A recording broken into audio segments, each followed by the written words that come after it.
السلام علیکم۔ آج کی اس ویڈیو میں آپ لوگوں کے ساتھ 19ویں روزے کے وظائف اور عبادات شیئر کروں گی۔ ویڈیو کا آغاز کرنے سے پہلے چینل کو سبسکرائب کریں، نوٹیفیکیشن کے لیے بیل آئیکن کو پریس کریں۔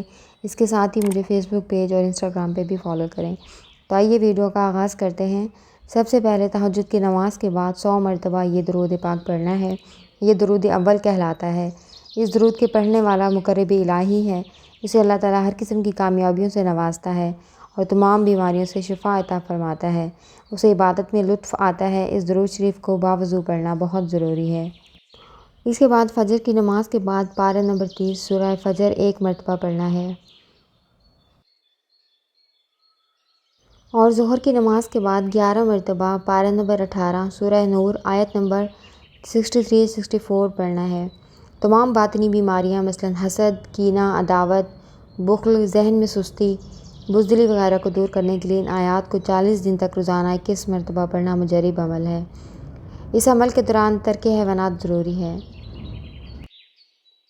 اور عصر کی نماز کے بعد پارہ نمبر 18 سورہ فرقان آیت نمبر 1 اور 2 11 مرتبہ پڑھنا ہے۔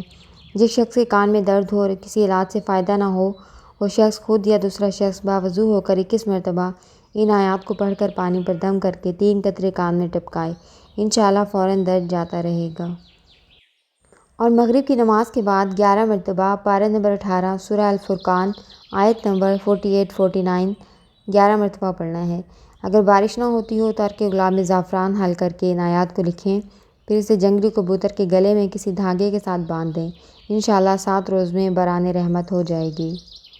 نماز تراویح کے بعد 11 مرتبہ پارہ نمبر 18 سورہ الفرقان آیت نمبر 54 11 بار پڑھنا ہے۔